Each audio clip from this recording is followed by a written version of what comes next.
আমার বাড়িতে নাকি কেউ কেস খেয়ে গিয়েছিল, আমার বড় ভাইজান নাকি তাকে তাড়িয়ে দিয়েছে। আমি এতটুকু কথা বলি, আমার বড় ভাইজানের সাথে একদিন এই পিরিয়ডে একটা বিষয় নিয়ে মতপার্থক্য হয়ে গেল। কি বিষয়?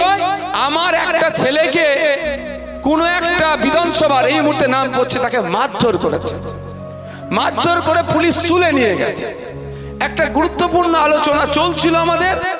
সেই সময় আমার বড় ভাইজান আমাকে বলল যে ওইটা কি হয়েছে একটু লক্ষ্য করেছিস? আমি বড় ভাইজানকে বললাম, ভাইজান অবজারভার দিয়ে আছে তো, আপনি কেন এত টেনশন নিচ্ছ করছেন? ওরা তো দেখে নেবে, সেই জন্যই তো অবজারভার দিয়েছি। সারা রাজ্যের মানুষের আপনি চাপ কেন মাথায় নিচ্ছেন?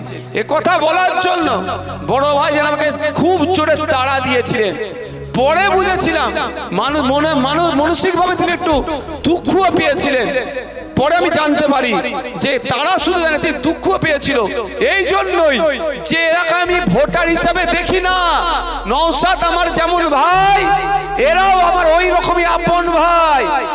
তাই অবজারভার যতই দেয়া থাকুক না কেন, আমার ভাই একটা বিপদে পড়েছে, সেই অবজারভার যদি ফাঁকি মারে, সেই জন্য তার ছোট ভাইকে বলছে একটু দায়িত্ব নিয়ে দেখ।